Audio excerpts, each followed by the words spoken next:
आप सभी का स्वागत है UP triple S C PET में सामान्य अध्ययन में। आज हमारा होगा मॉडल पेपर नंबर दूसरा। जैसा कि मैंने आपसे कहा है कि अगर आप इस पूरे सेट को कर लेते हैं और इसके पूरे एक्सप्लेनेशन को आप याद कर लेते हैं तो मैं इस बात को दावे के साथ कह सकता हूं कि जो आपका जीएस का पोर्शन आएगा ना साहिब, उनमें जो 50 क्वेश्चन आपके आएंगे जीएस में, उसमें आप 35 से ज्यादा क्वेश्चन टैकल कर पाओगे, यानी आराम से कर पाओगे। बस आप इतना मेहनत करना कि जो भी मैं एक्सप्लेनेशन करा रहा हूँ, इन 50 क्वेश्चन के जो व्याख्या कर रहा हूँ, उस व्याख्या को पूरी तरह से याद कर लेना। ये जिम्मेदारी आपकी है, ठीक है।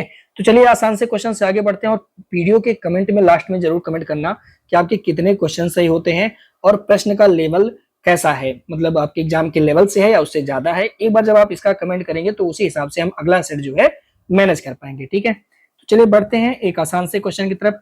क्वेश्चन कह रहा है कि निम्नलिखित में से कौन सा ऐसे कथन हड़प्पीय स्थल निम्नलिखित में से कौन सा ऐसे हड़प्पीय स्थल भारत में स्थित नहीं है, मतलब हड़प्पा का स्थल है जो कि भारत में स्थित नहीं है। आप जानते हैं हड़प्पा जो है वो 3 देशों में इसके स्थल मिलते हैं। एक तो जो अफगानिस्तान है यहाँ पर भी मिलता है, ठीक है, और आप जानते हैं कि पाकिस्तान में मिलता है, ठीक है, ये पाकिस्तान में मिलता है, और उसके बाद हमारे भारत में मिलता है।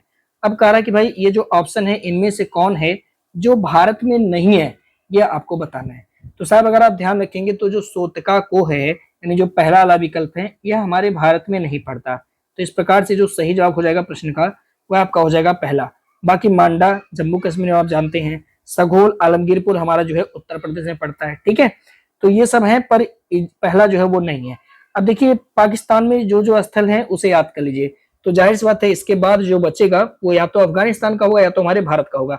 तो अफगानिस्तान में दो ही है, एक जन का नाम है, यही कहीं लिख लीजिएगा, सुरतुगुई, ठीक है, सुरतुगुई, ठीक है, और मुंडी गाक, ये जो दोनों स्थल है ना ये अफगानिस्तान में है। अब इनके बाद यानी पाकिस्तान के बाद अफगानिस्तान के बाद जो बचेगा वो सब हमारे भारत में है। तो पाकिस्तान में 3 प्रांत हैं, याद रखिएगा। पाकिस्तान में ही बलूचिस्तान पड़ता है जहां पे आपको सोतकांगे डोर, सोतकाकोट, डाबरकोट और बालाकोट मिलेगा। ये जो है हड़प्पीय स्थल है, ठीक है। सिंध प्रांत में आप देखेंगे तो मोहनजोदड़ो काफी चर्चा में रहता है, ध्यान रखिएगा। चनहुदड़ो, ठीक है, आमरी, जोदोड़ जोदड़ो, कोटी दीजी, अली मुराद। तो इनमें जो सबसे इंपॉर्टेंट है, जो कंफ्यूजन बनाता है, उसे थोड़ा ध्यान रखिएगा। सबसे पहले तो मोहनजोदड़ो हमारे भारत में नहीं है बल्कि सिंध प्रांत पाकिस्तान में है। दूसरा चनहुदड़ो ये हमारे भारत में नहीं है, पाकिस्तान के सिंध प्रांत में है। आमरी ये हमारे भारत में नहीं है, पाकिस्तान के सिंध प्रांत में है, ठीक है।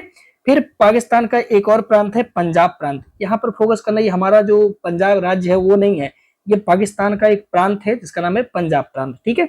वहां पे आपको मिलेगा हड़प्पा। तो हड़प्पा भारत में नहीं है, पंजाब प्रांत में है, पाकिस्तान में, ठीक है। डेरा इस्माइल खान, जलीलपुर, रहमान ढेरी, गुमला और चक पुरवानी, ये जो स्थल है ये पंजाब प्रांत पाकिस्तान में। तो मेरे भाई इसको आप याद कर लेना, क्वेश्चन आपसे पूछा जा सकता है। अगला, निम्नलिखित में से कौन सा वेद स्त्रोत एवं कर्मकांड यानी बलिदान विधि से संबंधित है। उसमें बलिदान विधि के बारे में बताया गया है पूरा डिटेल में। तो आप जानते हैं जो आपका यजुर्वेद है वह बलिदान विधि से संबंधित है। तो इसे यानी कर्मकांड से, अगर आपसे इस तरह से कोई भी चीज आया कि कर्मकांडीय विधि से कौन संबंधित है, कौन सा वेद, तो आपका टिक क्या होगा, यजुर्वेद। और अगर स्तुति, कल की वीडियो में शायद हम लोगों ने डिस्कस किया, स्तुति एवं स्त्रोत की बात अगर होती है तो यह हमारा ऋग्वेद हो जाएगा। अगर गान की बात होती है यानी गीत की बात होगी तो हमारा ये हो जाएगा। औषधि वगैरह की बात होती है तो हमारा ये हो जाता है। तो आगे आने वीडियो में इन पर भी चर्चा जरूर होगी, ठीक है। तो इस प्रश्न का जो सही जवाब होगा वह आपका हो जाएगा यजुर्वेद, सी वाला। अब देखिए यजुर्वेद आप लोग जानते हैं कि यह जो है इसमें कर्मकांड यानी स्त्रोत और कर्मकांड विधि से यह संबंधित है। यजुर्वेद का उपवेद क्या है, तो आप कहोगे सर धनुर्वेद, ठीक है। और इसके जो पुरोहित होते हैं उन्हें क्या कहा जाता है, अधर्वियों कहा जाता है। अब देखिए यजुर्वेद के भी ब्राह्मण ग्रंथ हैं। अब यहाँ पे आपको ध्यान रखना होगा, यजुर्वेद के 2 पार्ट होते हैं, शुक्ल यजुर्वेद और कृष्ण यजुर्वेद। शुक्ल यजुर्वेद को यहाँ पे लिख दीजिएगा, इसी को हम वाजसनेयी संहिता भी बोलते हैं, वाजसनेयी संहिता। अगर मान लीजिए आपसे एग्जामिनर घुमा दे पेपर कि वाजसनेयी संहिता किसे कहते हैं, तो आपका जवाब होगा शुक्ल यजुर्वेद। अब देखिए क्या होता है कि यजुर्वेद के 2 ब्राह्मण ग्रंथ हैं। जो शतपथ ब्राह्मण ग्रंथ है यह जो है शुक्ल यजुर्वेद से संबंधित है। तो पेपर में आपसे पूछेगा कि जो शतपथ ब्राह्मण है वो किस वेद का है, तो अगर ऐसे जवाब आएगा तो आप यजुर्वेद लगा देना। लेकिन अगर कहेगा कि किस वेद से है और ऑप्शन में देगा शुक्ल यजुर्वेद, तब जवाब होगा शुक्ल यजुर्वेद, ठीक है। और अगर आपसे कहेगा तैत्तिरीय ब्राह्मण, यह तो है कृष्ण यजुर्वेद का, इसे थोड़ा सा ध्यान रखेंगे, जरूरी है, ठीक है। अब देखिए यजुर्वेद के आर्डेय कौन कौन से हैं। जैसे आपने ऋग्वेद का अगर आपको याद होगा तो कमेंट जरूर करिएगा, मैंने पिछले वीडियो में आपको बताया है। ऋग्वेद का कौन सा अर्डयक है, कमेंट करेंगे तो आपको याद हो जाएगा। ठीक है, अर्डयक भी बताया है, ब्राह्मण ग्रंथ भी बताया। ठीक है, तो यहाँ पे याद रखिएगा बृहदारण्यक, तैत्तिरीय और शतपथ ब्राह्मण। थोड़ा सा देखिएगा यहाँ पे, शतपथ अर्डयक भी हमारा यजुर्वेद का है। ठीक है, अब यहाँ पे इंपॉर्टेंट है इसके कौन कौन से उपनिषद हैं। जैसा कि आपने ऋग्वेद का उपनिषद देखा था ऐत्रेय और कौशितकी, आपको याद होगा मैंने बताया था पहली वीडियो में, ऐत्रेय और कौशितकी है। ठीक है, तो ऐसे ही उपनिषद है हमारे यजुर्वेद का। कौन कौन सा उपनिषद है, तो कहोगे बृहदारण्यक उपनिषद, कठोपनिषद आपको याद होगा, आगे चल के हम बताएंगे नचिकेत और यम का संवाद, सब कुछ बताएंगे। बस आप 20 सेट तक हमारे साथ बने रहना। ईशोपनिषद, श्वेताश्वर उपनिषद। ठीक है, तो ये जो उपनिषद है ये सब यजुर्वेद से है। ठीक है, अगला बढ़ते हैं, नेक्स्ट क्वेश्चन है। लेकिन उससे पहले दोस्त मैं देखता हूं तो वीडियो के जब उसमें जाता हूं एनालिटिक्स में, तो 80% लोग हमारे चैनल को भाई सब्सक्राइब नहीं करते हैं। यार कर लें, इसमें आपका कुछ जाएगा नहीं, क्वालिटी कंटेंट आपको देंगे। लेकिन मानिए मार्केट का कोई कॉपी पेस्ट नहीं होता है, ये सारे क्वेश्चन हमारे द्वारा बनाए जाते हैं। तो छोटा सा मेरा आपसे रिक्वेस्ट है कि अभी अगर आपने सब्सक्राइब नहीं किया तो मेरे दोस्त जरूर कर लीजिएगा, क्योंकि थोड़ा डिमोटिवेशन आ जाता है कि इतना मेहनत करो, कंटेंट भी अच्छी क्वालिटी भी बनाओ और लोग सब्सक्राइब करके नहीं जाते। तो भाई आप जरूर कर लीजिएगा, इतना काम आप कर दीजिए। बाकी मुझ पर भरोसा रखें, 20 सेट तक बहुत अच्छी जीएस मैं आपका कर दूंगा, अगर आप पूरा याद करके जाते हो तब। ठीक है, तो याद रखेंगे, इसको आप जरूर कर दीजिए। 1 सेकंड आपका लगेगा, फिर नहीं कहा जाएगा, पूरी वीडियो में कंटिन्यू चलते रहेंगे। ठीक है, देखिए अगला प्रश्न है, निम्नलिखित में से कौन सा महाजनपद है जो उसकी राजधानी है जो सही सुमेलित नहीं है। तो कुछ महाजनपद की चर्चा हमने कल की थी, आज कुछ महाजनपद की चर्चा कर लेते हैं। ठीक है, तो अगर आप यहाँ पे देखेंगे, ध्यान दीजिए, तो वत्स की राजधानी कौशाम्बी है, ये बात तो सही थी। कुरु की राजधानी इंद्रप्रस्थ है, सही है। अस्मक की राजधानी क्या है साहिब, पोटिल है। कंबोज की राजधानी तक्षशिला नहीं है। ठीक है, कंबोज की राजधानी याद रखेंगे हमेशा, ये जो है हाटक इसकी राजधानी होती है। क्या था, हाटक इसकी राजधानी है। तो इस प्रकार से सही सुमेलित नहीं है, तो डी वाला सही सुमेलित नहीं है। ठीक है, अब देखिए यहाँ पे जो बचे हुए महाजनपद थे हमने कंप्लीट कर दिया। अब महाजनपद के बाद जो चैप्टर आएगा, जो आएगा उस पर डिस्कस करेंगे। महाजनपद का चैप्टर ही यहीं पर खत्म हो जाएगा, क्योंकि टॉपिक वाइज चैप्टर वाइज चीजों को रखा गया है। ठीक है, देखिए वत्स महाजनपद की राजधानी क्या है, कौशाम्बी। कुरु महाजनपद की राजधानी इंद्रप्रस्थ। सुरसेन की राजधानी मथुरा। अस्मक की राजधानी पोटिल। गंधार की राजधानी तक्षशिला। कंबोज की राजधानी साहिब हाटक है। पंचाल में देखिए 2 है, एक तो उत्तरी पंचाल जिसकी राजधानी अहिच्छत्र पड़ता है, एक है दक्षिणी पंचाल, तो यहाँ पे इसकी राजधानी काम्पिल्य है, वही पंचाल पंचाली वाला। ठीक है, अवंती की भी 2 राजधानी थी, उत्तरी अवंती की राजधानी उज्जैन है, जबकि दक्षिणी अवंती की राजधानी महिष्मती है, याद रखेंगे। इसी तरह से जो हमारा कौशल है उत्तर प्रदेश में पड़ता है। एक क्वेश्चन अभी और बनेगा कि कौन सा स्थल जो है वो उत्तर प्रदेश में है महाजनपद, तो उस पर हम नेक्स्ट वाले टेस्ट में एक क्वेश्चन वहां से और बनाएंगे। ठीक है, देखिए कौशल की बात करेंगे तो उत्तरी कौशल की राजधानी श्रावस्ती है, जबकि दक्षिणी कौशल की राजधानी कुशावती है। तो एक बार आप इनको थोड़ा सा ध्यान याद कर लीजिएगा पिछले वीडियो के साथ। अगला, निम्नलिखित जैन तीर्थंकरों को कालक्रम के अनुसार व्यवस्थित कीजिए। अब देखिए जो जैन तीर्थंकर हैं आप जानते हैं इनकी संख्या कितनी है, 24। तो इनमें कुछ जैन तीर्थंकर की आज हम लोग चर्चा करेंगे। आपको क्रम से लगाना है कि भाई 24 में क्रम कौन सा किसका था। तो अगर याद होगा आपको, तो सबसे पहले कौन थे, तो आदिनाथ, जैसे आपने ऋषभ देव कहा था, आपको याद होगा। तो पहले तीर्थंकर कौन थे, तो आप कहोगे सर आदिनाथ। क्या विकल्प में कहीं आदिनाथ है, तो जवाब होगा सर नहीं है। ठीक है, दूसरे नंबर पे कौन थे, आदि के बाद आते हैं अजीत, आदि अजीत, अजीतनाथ। ठीक है, तो आदि अजीत, इन्हें याद रखिएगा, ये भी नहीं है। ठीक है, अब देखिए इसके बाद एक और नाम आता है, मैं ऐसे पढ़ रहा हूं, तो आदि अजीत संभव अभिनंदन। तीसरा क्या याद रखिएगा, संभव, तो संभव नाथ। ठीक है, आदि अजीत संभव अभिनंदन। चौथे नंबर पे किसको याद रखिएगा, अभिनंदन। तो ये चारों लोग को अभिनंदन नाथ, तो ये हो गया ना आदि अजीत संभव अभिनंदन। तो देखिए संभव आ गए, अभिनंदन आ गए, यानी हमेशा एक के बाद तीसरा आना चाहिए। एक के बाद तीसरा कहीं दिख रहा है, एक के बाद तीसरा यहाँ पे दिख रहा है, और कहीं दिख रहा है, अब देखिए यहाँ पर भी दिख रहा है। ठीक है, अभी 2 जगह है आपको एक के बाद तीसरा दिख रहा है, बाकी ना तो ये हो सकता है, यहाँ पर भी दिख रहा है एक के बाद तीसरा। ठीक है, तो ये विकल्प आपका नहीं हो सकता। अभी और सुनिएगा आगे, तो आपने याद कर लिया आदि अजीत संभव अभिनंदन। ठीक है, अब देखिएगा यहाँ पे 2 लोग को याद रखिएगा, एक तो सुमति, एक तो पदम प्रभु। तो 5वें नंबर पे है सुमति पदम, कौन है, सुमति, तो सुमति नाथ है, सुमति नाथ है। ठीक है, सुमति पदम, तो 6वें पर कौन हो जाएगा, पदम नाथ, पदम नाथ। तो यहाँ पे देखिएगा सुमति नाथ कहीं है, तो ये हो जाएगा। तो पहले के बाद तीसरे के बाद दूसरा, तो पहला तीसरा दूसरा ये वाले विकल्प में दिख रहा है शायद, यही आपका हो जाएगा राइट आंसर, पहला तीसरा दूसरा। तो इस तरह से आपको इनको याद करना पड़ेगा, कुछ जन के नाम हमने दिया है, इसका स्क्रीनशॉट लीजिए, बाकी लोग की चर्चा आगे हम लोग करेंगे। देखिए, जैन तीर्थंकरों को हमने क्रम से लगाया, जो इनका चिन्ह है वो भी यहाँ पे दिया हुआ है। जैसे ऋषभनाथ है तो इनका चिन्ह था वृषभ, अजीतनाथ का चिन्ह है गज, संभवनाथ का चिन्ह है अश्व, अभिनंदन नाथ का चिन्ह है कपि, सुमतिनाथ का क्रौच। इनका क्रम भी आप याद रख लेना, क्रम से ही लगाने के लिए आएगा। पदम प्रभु को पदम बोलते हैं, सुपार्श्वनाथ का चिन्ह है स्वास्तिक, चंद्र प्रभ का चंद्र है, सुविधिनाथ का मकर है। बाकी लोग की चर्चा आने वाले सेट में की जाएगी, ठीक है, इनको आप याद कर लेना। अगला क्वेश्चन करते हैं नेक्स्ट। मौर्य काल में निम्नलिखित में से कौन राजस्व विभाग का प्रधान अधिकारी था? राजस्व विभाग के कौन अधिकारी थे? ठीक है, अब देखिए यहाँ पे जो करेक्ट आंसर हो जाएगा वो आपका हो जाएगा समाहर्ता। समाहर्ता यह राजस्व विभाग का प्रधान अधिकारी होता था। तो इस कार्ड से सही जवाब प्रश्न का कौन सा होगा? ए। अब देखिए कुछ अधिकारियों के नाम आपको याद रखना होगा। जैसे एक अधिकारी है सन्निधाता, यह राजकीय कोषाध्यक्ष हुआ करता है। जबकि कर्मांतिक कौन था? यह देश के उद्योग धंधे का प्रधान निरीक्षक था। ठीक है, अंतपाल कौन है? यह सीमावर्ती दुर्गों का रक्षा करते थे। अटावी कौन थे? यह वन विभाग के प्रधान अधिकारी थे। तो इन सब का नाम आपको याद रखना होगा। आने वाले वीडियो में और भी नाम आपको देखने को मिलेंगे, तो इसके लिए आप कहीं एक पन्ने में इसको नोट कर सकते हैं। ठीक है, अगला करते हैं, नेक्स्ट क्वेश्चन है। उम्मीद करता हूं कि इतिहास के प्राचीन इतिहास के 5 सवाल आपको समझ में आए होंगे और पांचों नए ट्रेंड पर आधारित सवाल थे, साथ ही जो नए तरीके के क्वेश्चन 2025 में पूछे जा सकते हैं। ठीक है, अब हम बढ़ते हैं राष्ट्रीय आंदोलन के प्रश्न की तरफ। करा के निम्नलिखित में से किसे भारतीय नवजागरण का अग्रदूत कहा जाता है? दिया है महात्मा गांधी, देवेंद्र टैगोर, राजा राम मोहन राय, दादा भाई नौरोजी। तो आप जानते हैं भारतीय नवजागरण का अग्रदूत यह राजा राम मोहन राय जी को कहा जाता है।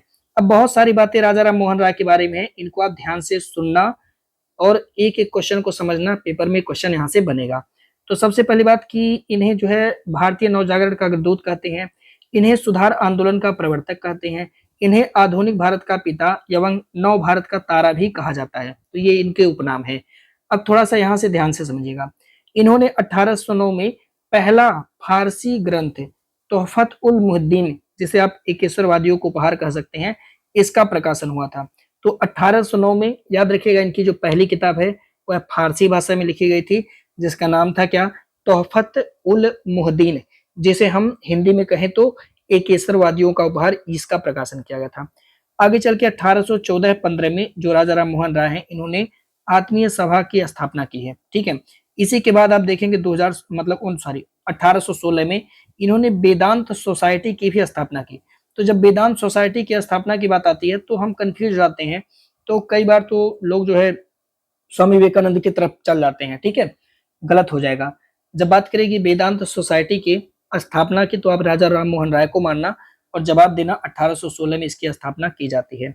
1821 में राजा राम मोहन राय के द्वारा कलकत्ता यूनिटेरियन कमेटी की स्थापना की जाती है। मेरे भाई इसे एकदम रख लेना।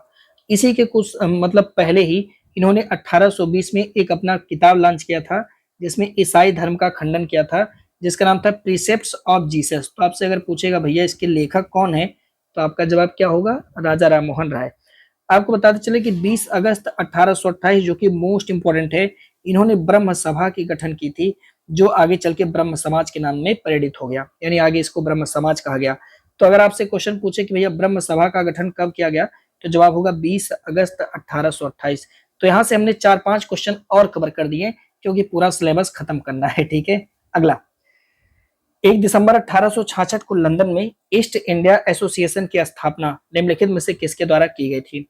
तो देखिए, ईस्ट इंडिया एसोसिएशन की स्थापना किया जा रहा है कब? 1 दिसंबर 1866 को। लोकेशन कहाँ है? भारत में नहीं बल्कि लंदन में शायद, है ना। तो याद रखेंगे ये स्थापना किया गया है दादा भाई नौरोजी के द्वारा। इस प्रश्न का जो सही विकल्प होगा वह आपका हो जाएगा बी, राइट आंसर, यानी दूसरा। अब चीजों को समझते हैं थोड़ा सा। देखिए, बात करेंगे ईस्ट इंडिया एसोसिएशन की, तो इसकी स्थापना कब की गई? तो ये तो रट लीजिएगा 1866, लोकेशन लंदन, संस्थापक का नाम दादा भाई नौरोजी।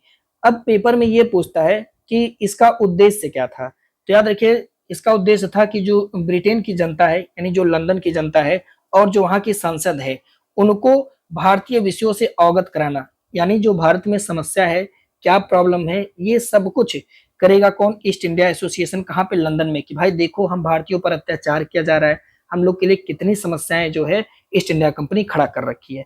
तो इन सब चीजों से वहां के लोगों को अवगत कराने के उद्देश्य से दादा भाई नौरोजी के द्वारा ईस्ट इंडिया एसोसिएशन की स्थापना की गई। आगे चल के आप देखेंगे तो 3 साल बाद 22 मई 1869 को इसकी एक शाखा की स्थापना बंबई में किया गया। और ये सवाल आपसे पेपर में बहुत कूट से पूछेगा कि मेरे भाई ईस्ट इंडिया एसोसिएशन की स्थापना दादा भाई नौरोजी ने लंदन में की थी, इसकी मतलब दूसरी शाखा, मतलब एक शाखा भारत में स्थापित किया गया था, कहां पे स्थापित किया गया था? तब आपका जवाब होगा बंबई में। ठीक है, अब मान लीजिए कि एग्जामिनर और होशियार है तो कहेगा जो बंबई में ईस्ट इंडिया एसोसिएशन बना था इसके अध्यक्ष कौन थे? तो लोग फंस जाएंगे। ठीक है, फंसना नहीं है। जमशेद जी जीजाबाई इसके अध्यक्ष थे और इसके 2 उपाध्यक्ष हैं। कौन कौन? फिरोज शाह मेहता, ठीक है, और HVM वागले साहब। इतना याद रखिएगा, एक बार में नहीं याद होगा, लिख के नोट बना ले। अगला, निम्नलिखित में से कौन सा ऐसे कथन सही है? सत्य शोधक समाज की स्थापना 1862 में की गई थी। अरे भाई 62 में नहीं किया गया था, 1873 की बात है ये। ठीक है, तो ये तो पहला गलत हो जाएगा। 1924 में भीमराव अम्बेडकर द्वारा बंगाल में बहिष्कृत हितकारी सभा का गठन किया गया था। अब देखिए आपसे पूछ रहा है तो कौन सा कथन सही है, यानी सही विकल्प को सिलेक्ट करना। तो मेरे भाई पहला तो गलत हो गया, तो केवल 2 आपका इस प्रश्न का राइट आंसर होगा, यानी आपका जो सही जवाब होगा साहेब।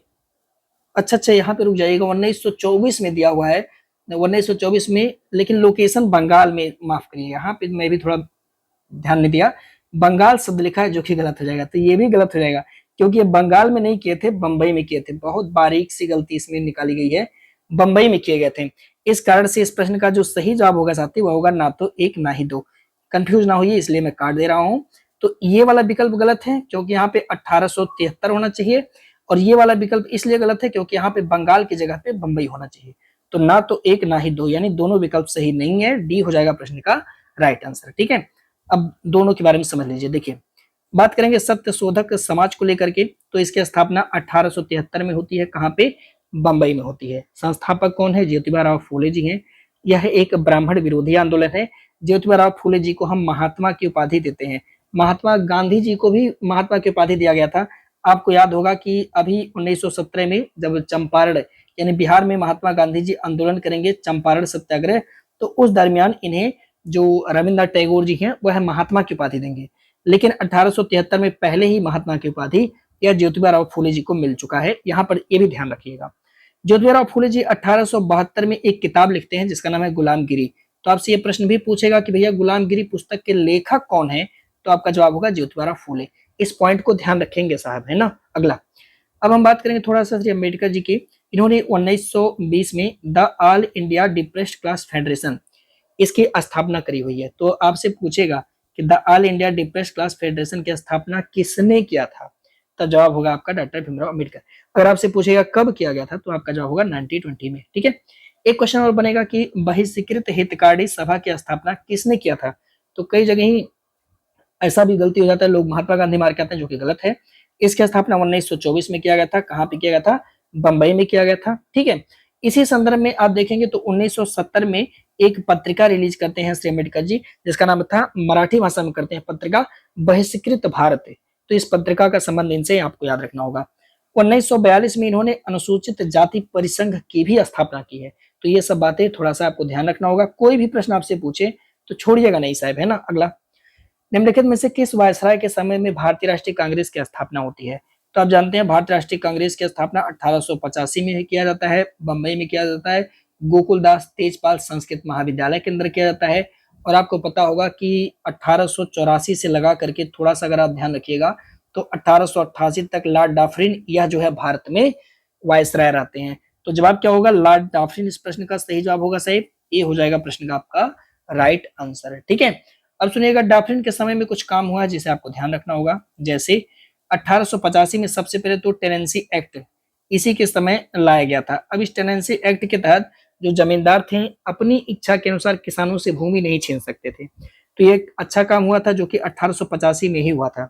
1885 में भारतीय स्त्रियों की रक्षा के लिए लेडी डाफरिन फंड की भी स्थापना की गई थी। तो अगर आपसे पूछेगा तो 1885 समय भी बताना, वायसराय तो डाफरिन के नाम से है, ये है लेडी डाफरिन फंड, ये तो ध्यान ही आ जाएगा। ठीक है, अब जानते हैं 1885 में ही भारतीय राष्ट्रीय कांग्रेस की स्थापना भी की गई थी। इसी के समय में 1887 में इलाहाबाद विश्वविद्यालय की भी स्थापना की जाती है।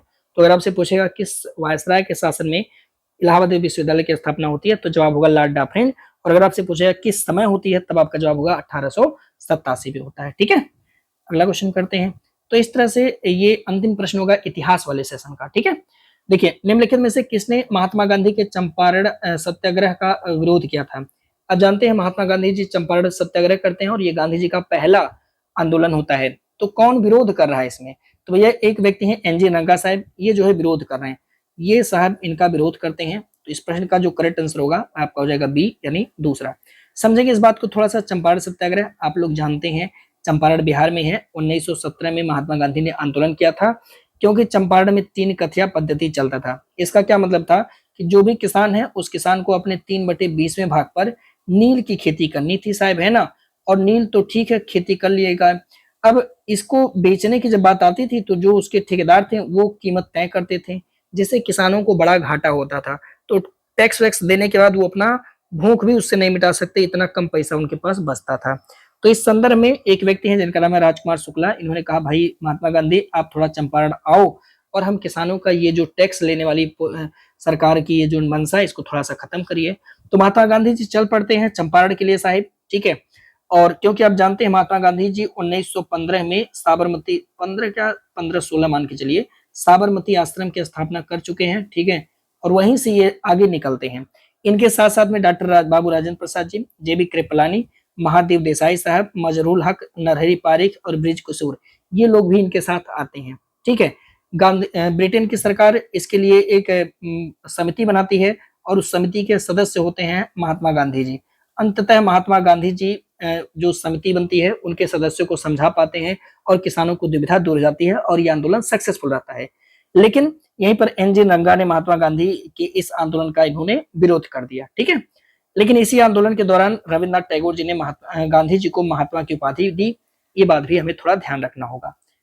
अगला, निम्नलिखित में से कौन सा कथन बलवंत राय मेहता समिति के संबंध में सही है। तो साथ ही अब हम भारतीय संविधान के 5 सवाल करेंगे, बड़े इत्मीनान से आप इसे हल करिएगा। बलवंत राय मेहता समिति के बारे में कह रहा है कौन सा स्टेटमेंट सही होगा। इस समिति का गठन जनवरी 1957 में किया गया, आजादी की बात बिल्कुल सही है। समिति ने अपनी रिपोर्ट में लोकतांत्रिक विकेंद्रीकरण यानी स्वायत्तता यानी सेल्फ रूल की बात की कि यानी लोग अपना शासन कर सके, इसकी सिफारिश की थी। तो ये वाला स्टेटमेंट भी सही है, यानी सही जवाब होगा आपका प्रश्न का सी राइट आंसर। ठीक है, अब सुनिए कि थोड़ा सा बलवंत राय मेहता कमेटी को लेकर के। सबसे पहले तो जनवरी 1957 में इसकी स्थापना की जाती है। इसका उद्देश्य क्या था, जैसा कि पहले वीडियो में हमने आपसे बताया था कि जो पहली पंचवर्षीय योजना थी उसमें एग्रीकल्चर पर ज्यादा फोकस किया गया था और उसके तहत जो तत्कालीन नेहरू जी की सरकार थी उन्होंने सामुदायिक विकास कार्यक्रम, राष्ट्रीय विस्तार सेवा और बहुत सारे कृषिगत परियोजना को लॉन्च किया था। ठीक है, तो नेहरू जी ने क्या किया, जनवरी 1957 में यानी 5 साल बाद कहा कि भाई देखो जो हमने सामुदायिक विकास कार्यक्रम चलाया है, जो हमने राष्ट्रीय विस्तार सेवा चलाया है, आप जांच करिए उसका और देखिए किस हद तक यह चीजें सही हैं। उसके लिए इन्होंने बलवंत राय मेहता की अध्यक्षता में एक समिति बनाया, जिस समिति का नाम था बलवंत राय मेहता समिति। ठीक है, और उन्होंने कहा कि जो ये दोनों चीजें हैं इसको चलाने के लिए, इसको क्रियान्वित करने के लिए, क्रियान्वयन का मतलब होता है उसको संचालन करने के लिए, और कोई सुझाव हो तो आप हमें सुझाव दे दीजिए। समिति ने क्या सुझाव दिया, समिति ने कहा देखो भाई आपने जो चलाया सब कुछ तो बात समझ में आती है, लेकिन आप यहाँ पे लोकतांत्रिक विकेंद्रीकरण की बात करिए, यानी स्वायत्तता दे दीजिए। और इसके लिए जो बलवंत राय मेहता समिति है, सबसे पहले इन्होंने 3 स्तरीय पंचायती राज पद्धति की स्थापना की बात की। तो पेपर में पीटी में 2023 में सवाल शायद 2023 या 22 या 21 में पूछा जा चुका है कि सबसे पहले 3 स्तरीय पंचायती राज की बात कौन करता है, तो बलवंत राय मेहता समिति। अब ये तीनों स्तर पे कौन कौन है ये जानना बहुत जरूरी है। तो देखिए इन्होंने कहा कि देखिए भाई गांव स्तर पर आप ग्राम पंचायत बना लीजिए और ब्लॉक स्तर पे आप जाइएगा तो पंचायत समिति आप बनाइए और जिला स्तर पे आप जो है जिला परिषद का गठन कीजिए। तो ये त्रिस्तरीय मॉडल जो है पंचायती राज का वो बलवंत राय मेहता समिति के द्वारा दिया गया। उम्मीद करते हैं आपको ये चीजें समझ में आ गई होंगी। पेपर में एक सवाल यहाँ से आएगा क्योंकि सिलेबस में लिखा हुआ है, हमारा आपके सिलेबस में लिखा हुआ है एक पंचायती राज नाम का चैप्टर। ठीक है, तो वहां से जो क्वेश्चन बनेगा हम देख लेंगे।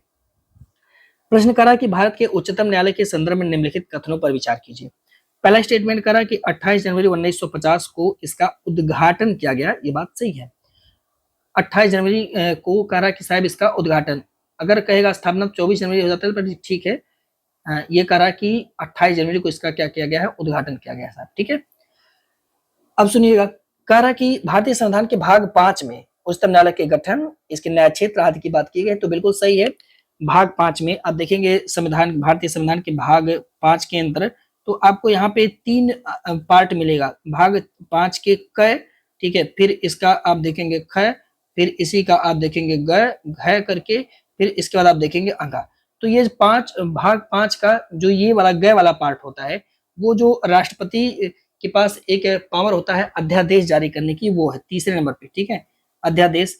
और इसका जो ये क शब्द होता है, अध्याय जिसे आप कह सकते हो, 5 का अध्याय क, तो अध्याय क में जो दिया हुआ है साथी, वह होता है केंद्र की यानी संघ की कार्यपालिका शक्ति, संघ की कार्यपालिका शक्ति, ठीक है, कार्यपालिका शक्ति, संघ की कार्यपालिका शक्ति भाग 5 के अध्याय क में है। जबकि अध्याय ख की अगर बात करेंगे तो इसमें हमारे संसद के बारे में दिया हुआ है, ये भी भाग 5 में है। और अगर इसके गए यानी पार्ट 3 की बात करेंगे तो राष्ट्रपति का जो अनुच्छेद 123 है जिसके तहत वो अध्यादेश जारी करते हैं, वो दिया हुआ है। जबकि घ में अगर आप देखेंगे तो केंद्रीय न्यायपालिका यानी उच्चतम न्यायालय की बात यहाँ पे की गई है, ठीक है।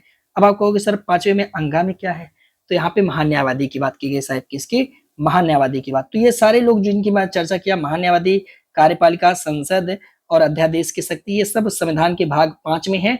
5 में 5 भाग है, ठीक है, पर ये हमारे लिए इतना नेसेसरी नहीं है, इसलिए यहाँ पे डिटेल में नहीं जाना है। अब सुनेंगे तो ये बात बिल्कुल सही है, तो इस कार्ड से यह विकल्प सही है, 1 और 2 दोनों सही है, यानी सी हो जाएगा प्रश्न का राइट आंसर, ठीक है। मेरे भाई देखेंगे जरा, भारत में न्यायपालिका की कैसी व्यवस्था है, तो आप कहोगे सर एकल व्यवस्था है, जो कि भारत सरकार अधिनियम 1935 से लिया गया है, ठीक है। भारतीय संविधान के भाग 5 में आप जानते हैं अनुच्छेद 124 से 147 तक में उच्चतम न्यायालय के गठन, इनकी स्वतंत्रता, न्याय क्षेत्र, शक्तियां आदि का उल्लेख किया गया है। भारत के उच्चतम न्यायालय की अगर हम उद्घाटन की बात करेंगे तो 28 जनवरी 1950 को हो रही है। मुख्य न्यायाधीश सहित वर्तमान में अगर उच्चतम न्यायालय में न्यायाधीशों की संख्या देखेंगे तो इनकी संख्या 34 है, वर्तमान की बात यहाँ पे हो रही है, ठीक है। अब हम बढ़ेंगे अगले क्वेश्चन की तरफ। अगला क्वेश्चन कर रहा है कि वर्तमान में राज्यसभा में 245 सदस्य हैं, ठीक है। इनमें से कितने सदस्य राज्यों का प्रतिनिधित्व करते हैं, यानी कितने सदस्य राज्यों से सिर्फ लिए गए हैं, ठीक है। तो प्रश्न का जो सही जवाब होगा वो आपका हो जाएगा 225। वर्तमान में 225 सदस्य आप देखेंगे तो वो हमारे राज्यसभा का प्रतिनिधित्व करते हैं, ठीक है। क्लियर है, कोई डाउट नहीं है, सॉरी। अच्छा 225 यहाँ पे अगर देखा जाए 245 सदस्य हैं, ठीक है। रुक जाइए, टोटल सदस्य की अगर हम बात करें तो कैसे हो जाएंगे, 225 ये हमारे राज्यसभा से हैं, ठीक है, राज्यसभा से हैं। यूनियन टेरिटरी से कितने हैं, यूटी से कितने हैं, तो आप देखेंगे 8 सदस्य जो है वो हमारे यूटी से हैं। टोटल जो मेंबर है 245, तो 225 यही हो गए, यूटी से 8 सदस्य हो गए, ठीक है। और जो राष्ट्रपति आप जानते हैं, राष्ट्रपति मनोनयन करते हैं कितने सदस्यों का, तो आप जानते हैं 12 सदस्यों का, तो 5 2 7 8 15, ठीक है, 2 1 3 1 4 हो गए 445, 245, ठीक है। तो इस तरह से 245 सदस्य हैं, यानी करेक्ट आंसर भी आपका हो जाएगा डी वाला। अब सुनिएगा, इसको देख लेंगे। देखिए आप जानते हैं राज्यसभा में अधिकतम जो सदस्य संख्या निर्धारित की गई है वह 250 निर्धारित की गई है, जिनमें से 238 सदस्य जो है वह राज्य और संघ राज्य क्षेत्र के प्रतिनिधि होंगे और 12 सदस्य जो है वह राष्ट्रपति के द्वारा क्या किए जाएंगे, मनोनीत किए जाएंगे। वर्तमान में आप देखेंगे तो राज्यसभा में 245 सदस्य हैं, इनमें से 225 मेंबर जो हैं वो राज्यों का प्रतिनिधित्व करते हैं, जबकि जो 8 मेंबर हैं वह जो है यूनियन टेरिटरी से आते हैं, और यहीं पर जो 12 सदस्य हैं इनका मनोनयन माननीय राष्ट्रपति के द्वारा किया जाता है, महामहिम के द्वारा किया जाता है, ठीक है। अगला क्वेश्चन करेंगे कि भारतीय संविधान के निम्नलिखित में से किस भाग में अनुसूचित और जनजातीय क्षेत्रों का उपबंध किया गया है। अब ये क्वेश्चन बहुत इंपॉर्टेंट है क्योंकि यहाँ काफी कंफ्यूजन रहता है इसमें कि कौन से भाग में दिया हुआ है अनुसूचित और जनजातीय क्षेत्रों का। अब देखिए आर्टिकल नहीं ये भाग है और ना ही ये अनुसूची है, तो घबराने की जरूरत नहीं है। यहाँ पे ध्यान रखेंगे जो आपका भाग 10 है, अब देखिए भाग 10 है, अनुसूची 10 नहीं है, भाग 10 है, इसको थोड़ा ध्यान रखेंगे। यह जो है जो हमारे अनुसूचित और जनजातीय क्षेत्र हैं इसके बारे में उपबंध यहाँ पे किया गया है, ठीक है। तो सही जवाब हो जाएगा प्रश्न का कौन सा सी। अब कुछ भाग ऐसे हैं जो कंफ्यूजन क्रिएट करते हैं, इन्हें आप थोड़ा रट लेना। जैसे भारतीय संविधान में 22 भाग हैं, तो उनमें से जो 8वां भाग है वह है संघ राज्य क्षेत्र, जो हमारे union territory of the India है उसके बारे में कहता है। भाग 9 में आप जानते हैं यहाँ पे पंचायत की बात होती है, जैसे हमारे यहाँ पंचायत है। 9 क ये अमेंडमेंट के द्वारा जोड़ा गया जिसमें नगर पालिका के बारे में आता है। 9 ख में जो हमारी कोऑपरेटिव कमेटियां होती हैं, सहकारी समितियां, उनके बारे में है, ठीक है। जबकि जो 10वां पार्ट है, भाग 10, इसमें अनुसूचित और जनजातियों और जनजातीय क्षेत्र के बारे में दिया हुआ है। भाग 11 संघ और राज्य के मध्य संबंध, ये इनके बारे में है। भाग 12 जो वित्त, संपत्ति, संविदा और वाद से संबंधित है। भाग 13 भारत के राज्य क्षेत्र के भीतर व्यापार, वाणिज्य और समागम के बारे में उपबंध करता है, ठीक है। अगला करेंगे, निम्नलिखित में से कौन सा कथन मौलिक अधिकार के बारे में सही नहीं है? ऐसा, यह व्यक्तिगत स्वतंत्रता का रक्षक है तो ये तो सही है, ठीक है। दूसरा कह रहा है कि यह देश में रूल ऑफ लॉ यानी विधि के शासन को स्थापित करता है, संसद के शासन को नहीं, क्योंकि संसद अगर कोई ऐसा कानून बनाते हैं जो व्यक्ति के मौलिक अधिकार का हनन करता है तो मौलिक अधिकार उसको खत्म करने की बात करता है। यह देश में लोकतांत्रिक व्यवस्था को स्थापित करता है, बिल्कुल करता है, तानाशाह व्यवस्था नहीं हो सकता। अगर कह रहा है कि तीसरा ऑप्शन की इनका हनन होने पर न्यायालय में चुनौती नहीं दी जा सकती है, तो ये बात गलत है, क्योंकि अगर हमारा फंडामेंटल राइट अगर इसका हनन होगा, कोई कानून अगर इसका हनन करेगा, तो आप जानते हैं भारतीय संविधान का आर्टिकल 13 कहता है कि चाहे वो भूत लक्षी विधि हो या भविष्य की कोई विधि हो, कोई भी कानून, चाहे वो आजादी से पहले की बनी हो, चाहे वो आजादी के बाद से बनी हो, ठीक है, अगर वो हमारे फंडामेंटल राइट में जो जो चीजें मिली हैं, अगर उसके साथ नहीं मिलता है, उस पर उसका हनन करता है, तो इसके लिए हम सीधे न्यायालय में जाएंगे। आप जानते हैं भारतीय संविधान का अनुच्छेद 32 ये सीधे उच्चतम न्यायालय को कहता है कि भाई आप रक्षक हो। यहीं पर अनुच्छेद 226 माननीय उच्च न्यायालय को, सारे राज्यों के उच्च न्यायालय को कहता है कि आप जो है फंडामेंटल राइट के रक्षक हो। आप समझ रहे हैं? तो 32 के तहत उच्चतम न्यायालय और 226 के तहत उच्च न्यायालय में जाया जा सकता है, तो ये वाला स्टेटमेंट आपका गलत हो जाएगा। क्लियर है? अगला देखिए, मौलिक अधिकार आप जानते हैं भारतीय संविधान के भाग 3 में अनुच्छेद 12 से 35 तक में उपबंध है। ये उपबंध हम अमेरिका के संविधान से लिए हैं, लेकिन यह असीमित नहीं है, यानी अगर राज्य सरकार चाहे तो इस पर प्रतिबंध लगा सकती है, ठीक है, लेकिन यह वाद योग होता है, इसके हनन पे हम न्यायपालिका में जा सकते हैं, ठीक है। यह देश में लोकतांत्रिक व्यवस्था को स्थापित करता है, उसके साथ साथ यह व्यक्तिगत स्वतंत्रता का रक्षक भी है। यह देश में विधि के शासन को भी स्थापित करता है। तो इस सारे फैक्ट को थोड़ा सा ध्यान रखेंगे। अगला करते हैं नेक्स्ट। तो साथ ही इस प्रकार से कंप्लीट होता है हमारा इंडियन पॉलिटी। अब हम बढ़ेंगे थोड़ा सा अपने ज्योग्राफी की तरफ। करा के निम्नलिखित में से कौन सा, मतलब एक तरफ राज्य है एक तरफ दर्रा है, सही सुमेलित नहीं है, यानी कौन सा दर्रा किस राज्य में नहीं है? ऑप्शन में दिया है लद्दाख में, आप जानते हैं अघिल दर्रा, ये बिल्कुल लद्दाख में पड़ता है, सही है। जम्मू कश्मीर में आप जानते हैं पीर पंजाल दर्रा, ये भी सही है। हिमाचल प्रदेश में ही रोहतांग दर्रा है, ये भी सही है। जलेपला दर्रा यह साथियों यहाँ पे नहीं पड़ता है, आप जानते हैं जलेपला दर्रा यह जो है अरुणाचल प्रदेश में दर्रा नहीं है साथी, ठीक है। तो इस प्रकार जो करेक्ट आंसर हो जाएगा आपका वह होगा कौन सा? डी होगा यहाँ पे राइट आंसर, ठीक है। डी हो जाएगा प्रश्न का आपका सही जवाब। जलेपला दर्रा यह आपका सिक्किम में है, इसे थोड़ा सा याद रख सकते हैं, ठीक है। अब देखिए कुछ दर्रे हैं जिन्हें आपको याद रखना होगा, जैसे लद्दाख में कौन कौन सा दर्रा है। तो आप जानते हैं लद्दाख में खारदुलांगला नाम का दर्रा है, लनकला दर्रा है, छकला दर्रा है और इमिसला दर्रा है।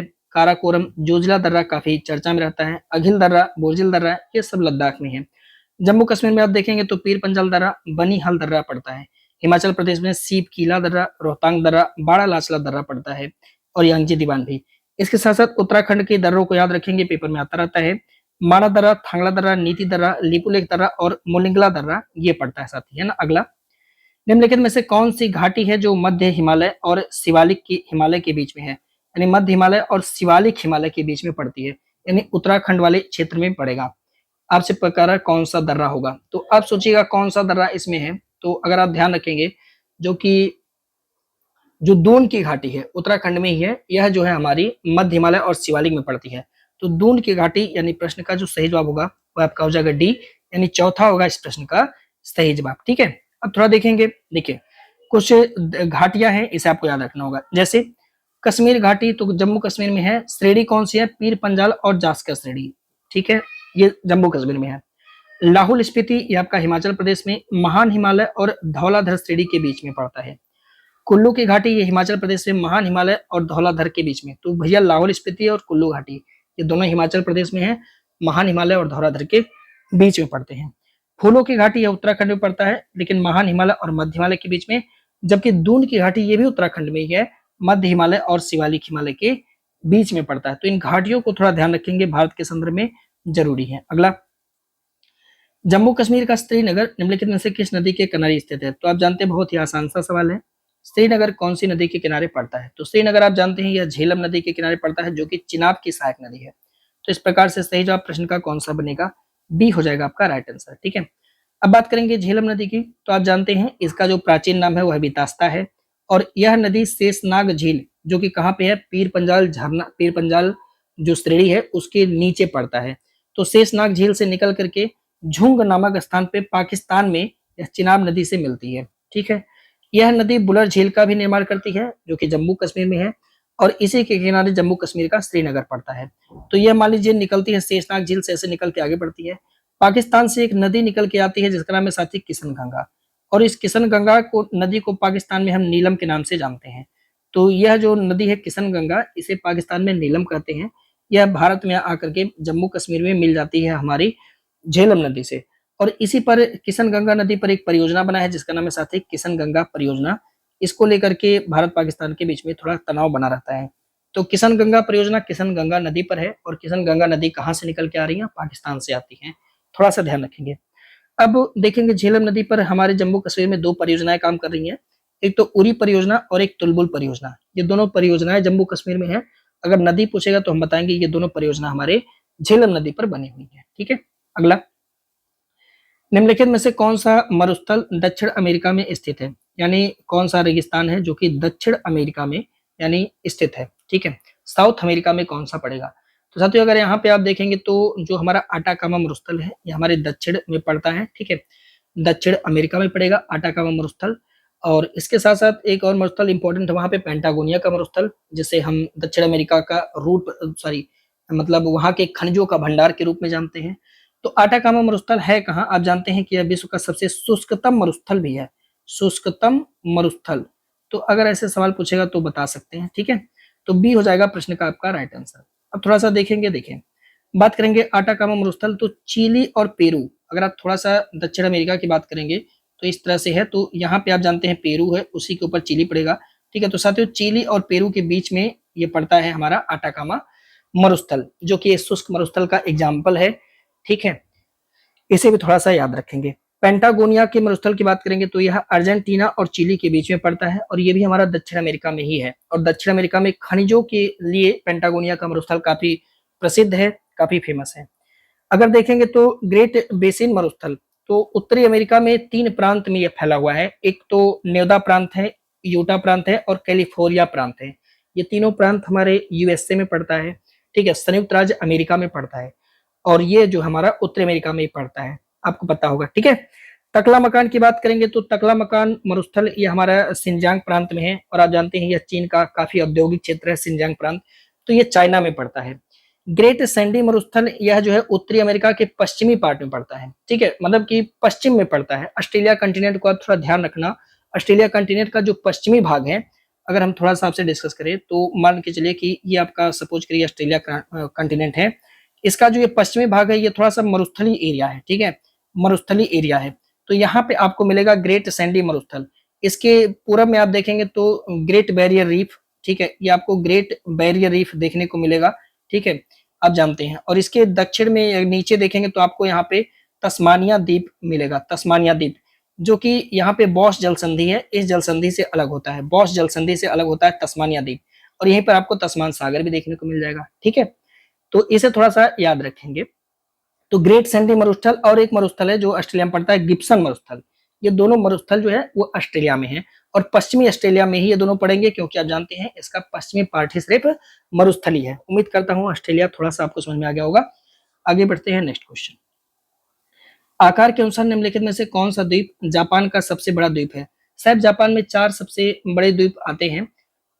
अगर आप देखेंगे तो आकार के अनुसार कारक लगाने के लिए, अगर वैसे द्वीप आप देखिए तो यहाँ पे जो सबसे उत्तर में पड़ता है जापान देश, अगर आप थोड़ा ध्यान रखिए तो सबसे पहला द्वीप है होकाइडो, इसका नाम है।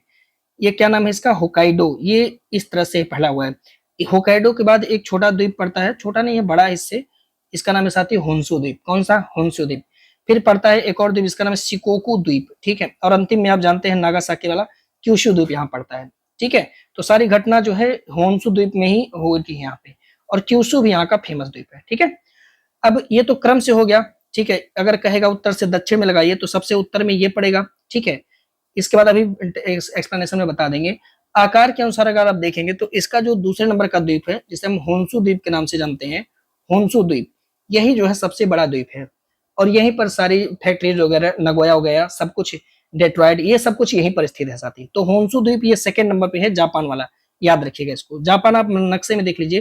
तो इस प्रश्न का जो सही जवाब होगा वो आपका होगा आकार के अनुसार आपसे पूछा तो होन्शु द्वीप सबसे बड़ा द्वीप है, ठीक है। जापान को आप जानते हैं सूर्योदय का देश कहते हैं। यह एक द्वीपीय देश है। उत्तर से दक्षिण में अगर माने ऊपर से नीचे आइएगा तो सबसे पहले होक्काइडो मिलेगा, फिर होन्शु द्वीप मिलेगा, शिकोकू द्वीप मिलेगा और क्यूशु द्वीप मिलेगा। इनको क्रम से आप थोड़ा ध्यान रखना, ठीक है। आकार के अनुसार होन्शु द्वीप जो है वो जापान का सबसे बड़ा द्वीप है। जापान के बगल में ही आप जानते हैं दो देश पड़ रहे हैं, ठीक है, उत्तर कोरिया और दक्षिण कोरिया। तो जापान उत्तर कोरिया से, याद रखिएगा, सुशीमा जल संधि के द्वारा अलग होता है। जापान में बहुत सारा भूकंप आता है, इसलिए जापान को भूकंपों का देश कहते हैं। यहाँ पे बहुत सारे सक्रिय ज्वालामुखी पाए जाती हैं, जिस कारण से इसे ज्वालामुखियों की धरती भी कहते हैं। आपको पता होगा माउंट फ्यूजियामा सक्रिय ज्वालामुखी है जो कि जापान में है। ये फैक्ट भी आपको याद रखना है। अगला, निम्नलिखित में से किसकी सहायता से पौधे की वृद्धि मापी जाती है? यानी पौधे में जो वृद्धि है वो किसकी सहायता से मेजरमेंट किया जाता है? साथ ही हम लोग 5 क्वेश्चन साइंस की बात करेंगे जो विज्ञान से सवाल बनते हैं, ठीक है। तो आप जानते हैं यहाँ पे अगर ध्यान रखिए, बाकी और कुछ दिख नहीं रहा है, ये भी पवन से, ये भी पवन से, ये तो मैनोमीटर है ना, इस तो होगा ही नहीं। तो इस तरह से बी वाला प्रश्न आपका सही जवाब हो जाएगा। इस प्रश्न का सही जवाब होगा उत्तर बी, आपका राइट आंसर, ठीक है। अब देखिए, ओडोमीटर से आप जानते हैं वाहन द्वारा तय की गई दूरी मापते हैं, अल्टीमीटर से ऊंचाई मापते हैं, ऑक्सेनोमीटर से पौधे की वृद्धि मेजरमेंट, हाइड्रोमीटर से तरल पदार्थों का सापेक्षिक घनत्व मेजरमेंट, हाइग्रोमीटर से हवा की आर्द्रता मेजरमेंट, विंड वेन से वायु की दिशा ज्ञात करते हैं, स्पेक्ट्रो हीलियोग्राफ से ये सूर्य की फोटोग्राफी का एक उपकरण होता है, मतलब इस सूर्य से संबंधित है। अगला, निम्नलिखित में से किसका प्रयोग रक्त कैंसर के उपचार में किया जाता है? आयोडीन 131, कोबाल्ट 16, सोडियम 24 या फिर फास्फोरस 32, किसका प्रयोग करते हैं? तो साथियों, आप लोग जानते हैं रक्त कैंसर के उपचार में या फास्फोरस 32 का इस्तेमाल होता है। तो इस प्रश्न का जवाब होगा आपका डी, राइट आंसर, यानी चौथा हो जाएगा यहाँ पे सही जवाब, ठीक है। अब देखेंगे थोड़ा सा, आयोडीन 131 आप जानते हैं थायराइड ग्रंथि, इसी से जानकारी मिलती है। कोबाल्ट 16 यह रक्त कैंसर का इलाज, ठीक है, मतलब ये भी है कोबाल्ट 16 भी, बट रक्त कैंसर का उपचार इसके लिए फास्फोरस 32 का भी इस्तेमाल होता है। दोनों ऑप्शन में थे क्या? कोबाल्ट 60 भी था, ठीक है, पर यहाँ पे अगर दोनों ऑप्शन आ जाएगा तब क्या करेंगे, फास्फोरस 32 को ही आप लगा दीजिएगा, ठीक है। आर्सेनिक 74 ये दोनों नहीं आएंगे, ट्यूमर की पहचान के लिए उपयोग में आते हैं। सोडियम 24 यह रक्त व्यतिक्रम, अगर आपने दोनों मारा तो भी दिक्कत नहीं है, घबराइएगा मत। फास्फोरस 32 यह रक्त कैंसर का उपचार। आई थिंक इसको रक्त कैंसर का मतलब पता लगाने के लिए कैंसर का इस्तेमाल करते हैं कोबाल्ट 60 को, पर लिखा है, अगर ऑप्शन में आ जाएगा तो समझ लेना है, घबराना नहीं है, ठीक है। अगला, निम्नलिखित में से कौन सी ग्रीन हाउस प्रभाव में वृद्धि करने का सबसे प्रभावी कारक है? देखिए, कारक कि कौन है जो ग्रीन हाउस प्रभाव में वृद्धि करने वाला सबसे प्रभावी कारक है। अब देखिए, यहाँ जो प्रश्न है ना, अगर मानवीय कारक बोलता तब हम कार्बन डाइऑक्साइड मार देते, लेकिन ऑप्शन में कुछ भी नहीं है, इसलिए आप जानते हैं जलवाष्प जो है वह सबसे ज्यादा प्रभावी कारण होता है ग्रीन हाउस गैस के उत्सर्जन में। तो ग्रीन हाउस गैस के वृद्धि में अगर आपसे कहेगा सबसे प्रभावी कारण क्या है, तो आपका जवाब होगा जलवाष्प। इसे रट लेना, एकदम पेपर में बनेगा, क्योंकि सिलेबस में दिया हुआ है पर्यावरण नाम का चैप्टर, तो उसमें ये जलवाष्प बहुत ज्यादा इंपॉर्टेंट रोल प्ले करेगा। ग्रीन हाउस प्रभाव में वृद्धि करने के लिए इस पर थोड़ा सा फोकस करना। लेकिन अगर यही सवाल ऐसे कर दे, क्या सवाल है कि ग्रीन हाउस प्रभाव में वृद्धि, तो ये तो ठीक है, लेकिन मानव जनित कारक अगर लिख देगा तब जो है हम कार्बन डाइऑक्साइड मारेंगे, क्योंकि मानव जनित कारकों में कार्बन डाइऑक्साइड भूमंडलीय तापन में वृद्धि हेतु सबसे ज्यादा प्रभावी होता है, और कार्बन डाइऑक्साइड का सबसे ज्यादा इस्तेमाल आप जानते हैं वाहनों के द्वारा होता है, ठीक है। मीथेन की बात करेंगे तो यह अवरक्त गैसों के अवशोषण में कार्बन डाइऑक्साइड की तुलना में 30 गुना ज्यादा सक्षम होता है। नाइट्रस की बात करेंगे तो वैश्विक तापन हेतु जितने अन्य ग्रीन हाउस गैस हैं उनकी तुलना में यह सबसे कम जिम्मेदार होता है, नाइट्रस ऑक्साइड, ठीक है, NO3 जो होता है ये, तो इनको थोड़ा ध्यान रखेंगे। अगला, नेक्स्ट, फाइटोप्लाज्मा जीवाणु के कारण फाइलोडी नामक बीमारी निम्नलिखित में से किस फसल में होती है? सिंपल सा मतलब है कि फाइलोडी बीमारी कौन सी फसल में होती है, जो कि एक जीवाणु जनित रोग है फाइलोडी, और यह फाइटोप्लाज्मा नाम का जीवाणु के कारण होता है।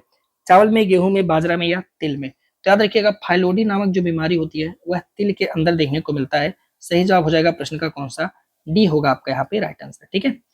देखिए, धान के अंदर आप जानते हैं खैरा, पत्ती का भूरा धब्बा, ये दोनों रोग होता है। गेहूं में करनाल बंट, अनावृति कंडुआ, सेवी, गेरुई और झुलसा नामक बीमारी हो जाती है।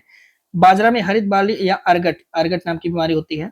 मूंगफली में टिक्का या फिर पड़चित नाम का बीमारी हो जाता है। इसी तरह से तिल के अंदर आप देखेंगे तो फाइलोडी नामक बीमारी होता है। अरहर के अंदर उकठा या फिर बिल्ट नामक बीमारी देखने को मिलता है। साथ ही अगला, जननांग तथा पेशियां कमजोर, जनन क्षमता की कमी निम्नलिखित में से किस विटामिन के कारण होता है? तो आप जानते हैं ये सारी प्रोसेस जो है ये विटामिन ए इसके लिए जिम्मेदार होता है। तो इस प्रश्न का जो सही जवाब होगा आपका हो जाएगा सी, राइट आंसर विटामिन ए। ठीक है, अब थोड़ा सा समझेंगे। देखिए, वसा में कौन कौन सी विटामिन होती है जो घुलनशील होती है? आप जानते हैं vitamin A, vitamin D, vitamin E और विटामिन के। ये जो विटामिन होती है यह वसा में घुल जाती है, पानी में नहीं, वसा में ये सारे लोग घुल जाते हैं। विटामिन ए का रासायनिक नाम आपको पता है, इसका जो रासायनिक नाम है वह रेटिनॉल होता है। और अगर शरीर में विटामिन ए की कमी हो जाती है तो हमारे रतौंधी हमें हो सकता है। विटामिन डी का रासायनिक नाम आप जानते हैं कैल्सीफेरॉल होता है। और इसकी कमी से वयस्क के अंदर ऑस्टियोमलेशिया नामक बीमारी, जबकि बच्चों के अंदर वह रिकेट्स नामक रोग देखने को मिलता है।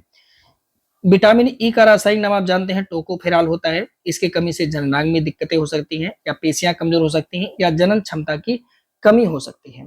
विटामिन के आप जानते हैं इसका रासायनिक नाम फ्लिकोनिन होता है। जब मानव का शरीर कट जाता है तो अगर शरीर में विटामिन के की कमी है तो बहुत ज्यादा खून निकलेगा, रक्त का थक्का नहीं बनता, क्योंकि आप जानते हैं विटामिन के थक्का बनाने में मदद करता है। अगर इसकी कमी हो जाएगी तो रक्त का थक्का नहीं बनेगा और बहुत ज्यादा रक्त जो है वो निकल सकता है। तो ये जो चारों विटामिन है यह वसा में घुलनशील विटामिन है। इन्हें कई प्रकार से एग्जामिनर पूछता है। अगला सवाल है, प्रधानमंत्री मुद्रा योजना की शुरुआत कब की गई थी? अब हम कुछ इकोनॉमी के सवाल करेंगे जो कि करंट अफेयर बेस्ड होंगे। ठीक है, अगला जो 5-7 सवाल होगा उस पर हम इकोनॉमी, और 5 सवाल इकोनॉमी और करंट अफेयर बेस्ड इकोनॉमी होगा।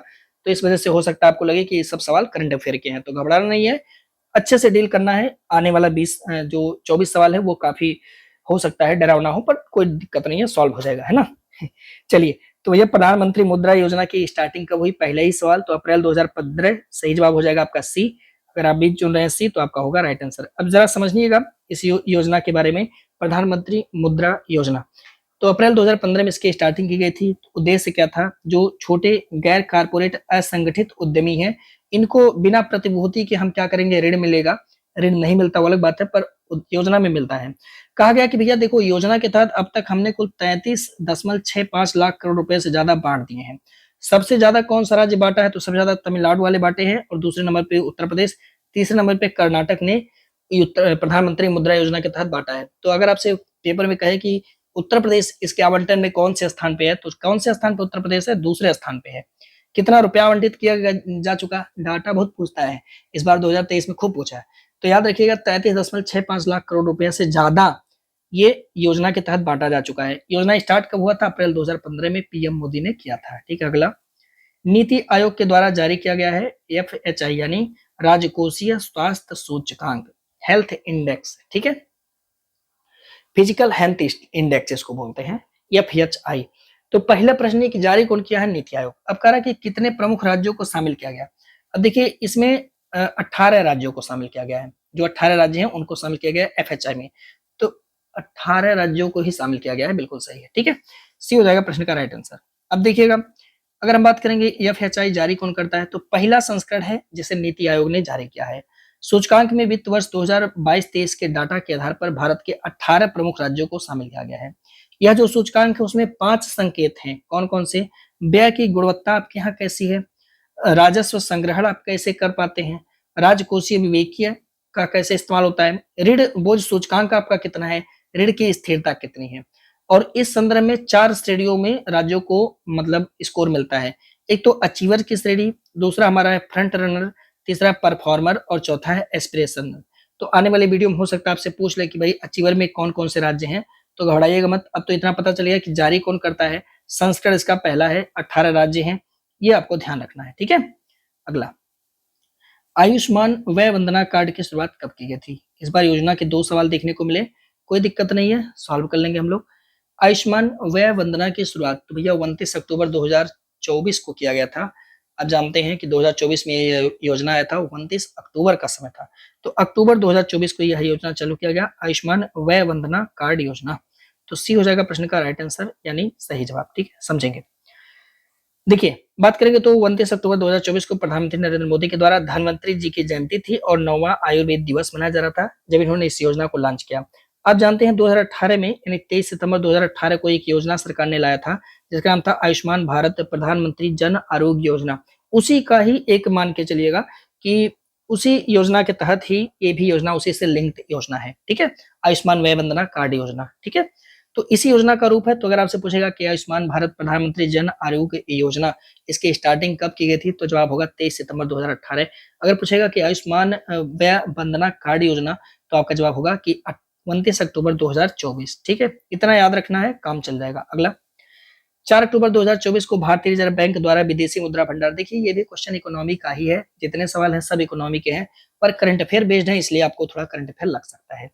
तो करा भैया 4 अक्टूबर 2024 को भारतीय रिजर्व बैंक के द्वारा विदेशी मुद्रा भंडार के संदर्भ में जारी आंकड़ों के अनुसार 27 सितंबर 2024 तक भारत की जो विदेशी मुद्रा भंडार है वह लगभग कितना बिलियन अमेरिकन डॉलर हो चुका है। यानी जो हमारी एफडीआई है, ठीक है, FDI direct foreign direct investment, यानी विदेशी मुद्रा भंडार जो हमारा है वह कितना हो चुका है, 740, 725, 704 या 730 बिलियन अमेरिकन डॉलर। तो याद रखिएगा 704.89 बिलियन अमेरिकन डॉलर हो चुका है इस रिपोर्ट के अनुसार, यानी 27 सितंबर 2024 तक में। तो सी हो जाएगा साहिब प्रश्न का right answer 704.89 billion American dollar, ठीक है। अब देखिएगा भारतीय रिजर्व बैंक ने आंकड़ा दिया है, इन आंकड़ों के अनुसार 27 सितंबर 2024 तक भारत का जो विदेशी मुद्रा भंडार है 704.89 बिलियन अमेरिकन डॉलर हो चुका है। ऐसा पहली बार हुआ है जब भारत का विदेशी मुद्रा भंडार वह 700 बिलियन अमेरिकन डॉलर को पार कर चुका है। ऐसे 3 और देश हैं, जैसे चाइना, इसका भी 700 से ज्यादा है, जापान, स्विट्जरलैंड, ये जो 3 देश हैं इनका जो विदेशी मुद्रा भंडार है वह 700 बिलियन अमेरिकन डॉलर से ज्यादा है। इसके बाद चौथे नंबर पे हमारा भारत आ चुका है। तो अगर ऐसा घुमा के पूछेगा तो चौथा नंबर याद रखेंगे भारत का है विदेशी मुद्रा भंडार के संग्रहण में। अगला, हाल ही में प्रधानमंत्री नरेंद्र मोदी द्वारा सुभद्रा योजना का शुभारंभ किया गया है, तीसरा योजना आ गया भाई। निम्नलिखित में से किस राज्य सरकार की योजना है सुभद्रा योजना? तो आप जानते हैं भगवान कृष्ण को दक्षिण भारत में बहुत मानते हैं, तो भैया ये हो गया उड़ीसा, उड़ीसा में है सुभद्रा जी, है ना। तो ये हो जाएगा प्रश्न का राइट आंसर। अब देखेंगे, बात करेंगे, आप जानते हैं यह योजना स्टार्ट कब किया गया, तो 17 सितंबर 2024 को प्रधानमंत्री नरेंद्र मोदी द्वारा उड़ीसा सरकार की प्रमुख योजना थी सुभद्रा, इसका शुभारंभ किया गया भुवनेश्वर से, ठीक है। यह योजना महिला केंद्र सबसे बड़ी योजना है, इसके अंतर्गत लगभग 1 करोड़ से ज्यादा महिला को शामिल होने की उम्मीद है। सुभद्रा योजना के तहत 10,000 रुपया 1 साल में दिया जाएगा, जो 2 किस्तों में दिया जाएगा, यानी 5-5 हजार करके देगा, और ये उड़ीसा सरकार देगा, ठीक है। बस यही योजना है और कुछ नहीं है। अगला, निम्नलिखित में से कौन सा सही सम्मिलित नहीं है? थोड़ा सा पार्ट होगा साथी स्टैटिक पोर्शन का, आपके सिलेबस में है स्टैटिक जीके का, जो मिक्स्ड रहेगा, ठीक है। तो अब पूछ रहा है हरित क्रांति खाद्यान्न उत्पादन, श्वेत क्रांति दुग्ध, सही है। भूरी क्रांति मांस उत्पादन से नहीं है। अब जानते हैं ये उर्वरक उत्पादन से ग्रे क्रांति का संबंध है, तो इस कार्ड से डी हो जाएगा आपका प्रश्न का सही जवाब। आपसे पूछा कौन सा सही सम्मिलित नहीं है साहब, है ना। कुछ क्रांति है जिन्हें जो आपको याद होगा। आप जानते हैं हरित क्रांति खाद्यान्न से है, श्वेत क्रांति दुग्ध उत्पादन, नीली क्रांति मत्स्य, भूरी क्रांति उर्वरक उत्पादन से है, रजत क्रांति अंडा या कुक्कुट पालन से, पीली क्रांति तिलहन से, लाल क्रांति टमाटर या मांस उत्पादन, गुलाबी क्रांति झींगा उत्पादन, बादामी क्रांति यह जो है मसाला उत्पादन से संबंधित है, ठीक है। अगला क्वेश्चन करते हैं, हाथी व उनके आवास के संरक्षण के लिए प्रोजेक्ट एलिफेंट, इसकी स्टार्टिंग कब की गई थी? तो साथियों आप लोग जानते हैं प्रोजेक्ट एलिफेंट की स्टार्टिंग 1992, यानी गलत यहाँ पे दिया हुआ, इसे थोड़ा सही कर लेंगे, 1972 दिया गलत है, 1992 में होना चाहिए, 1992 होना चाहिए, ठीक है। तो बी हो जाएगा इस प्रश्न का राइट आंसर, सही जवाब, ठीक है। कोई बात नहीं, उसको सही कर लीजिएगा। देखिए यहाँ पे सही लिखा हुआ है। प्रोजेक्ट टाइगर की बात करेंगे जो कि बाघ के संरक्षण के लिए स्टार्ट किया गया था, तो 1973 में। प्रोजेक्ट एलिफेंट की बात करेंगे जो हाथियों के संरक्षण के लिए स्टार्ट किया गया, तो 1992 में। कश्मीरी स्टैग यानी हंगुल के लिए एक परियोजना लाया गया था, हंगुल परियोजना, यह 1970 में। पूर्वी हिमालय क्षेत्र के जो लाल पांडा है इनके संरक्षण के लिए लाल पांडा योजना सरकार लाया था 1996 में। इसे भी थोड़ा सा हम ध्यान रखेंगे, ठीक है। एक बार लिख करके याद कर लेंगे, ज्यादातर 90% प्रोजेक्ट एलिफेंट और प्रोजेक्ट टाइगर ही पूछेगा। 1972, 1992 याद, 1973, 1992 याद रखिएगा। अगला, अंतरराष्ट्रीय समुद्री संगठन का मुख्यालय कहाँ पर है? यानी इंटरनेशनल जो समुद्री संगठन है उसका मुख्यालय आपसे पूछ रहा है। साथियों अंतरराष्ट्रीय समुद्री संगठन का जो मुख्यालय हुआ है ये पड़ेगा लंदन में। समुद्री संगठन पूछा है ना, ब्रिटेन, लंदन के ब्रिटेन में पड़ेगा, बिल्कुल सही है, डी हो जाएगा प्रश्न का राइट आंसर, सही जवाब, ठीक है। अब देख लेते हैं, देखिए आप जानते हैं अंतरराष्ट्रीय दूरसंचार संघ जिसकी स्थापना 1865 में हो रही है, इसका जो मुख्यालय वो जेनेवा स्विट्जरलैंड में है।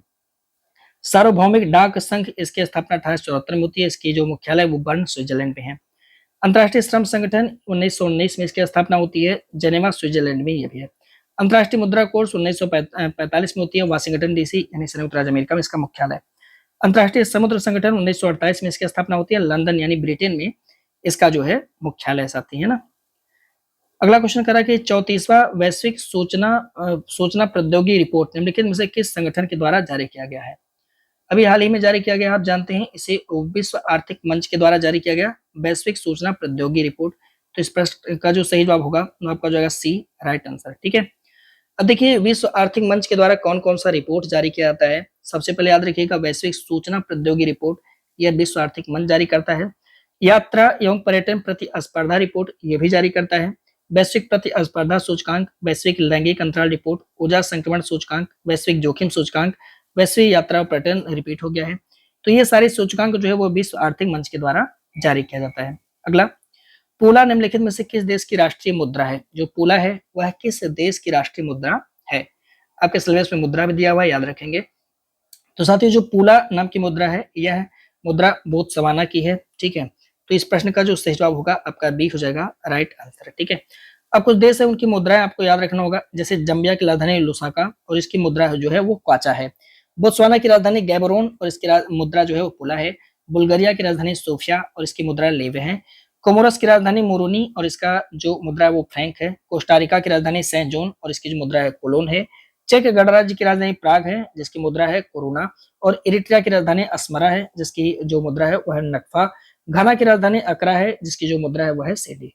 तो इस तरह से ये जो राज्य है इनकी मुद्रा थोड़ा सा अजीबोगरीब की है, इसलिए इनको थोड़ा सा आपको ध्यान रखना होगा क्योंकि पेपर में इनमें से कुछ भी पूछ सकता है। अगला, राष्ट्रीय हथियार का निषेध संगठन में कितने सदस्य राष्ट्र हैं, यानी वर्तमान में इसमें कितने सदस्य राष्ट्र हैं, ये आपसे पूछ रहा है।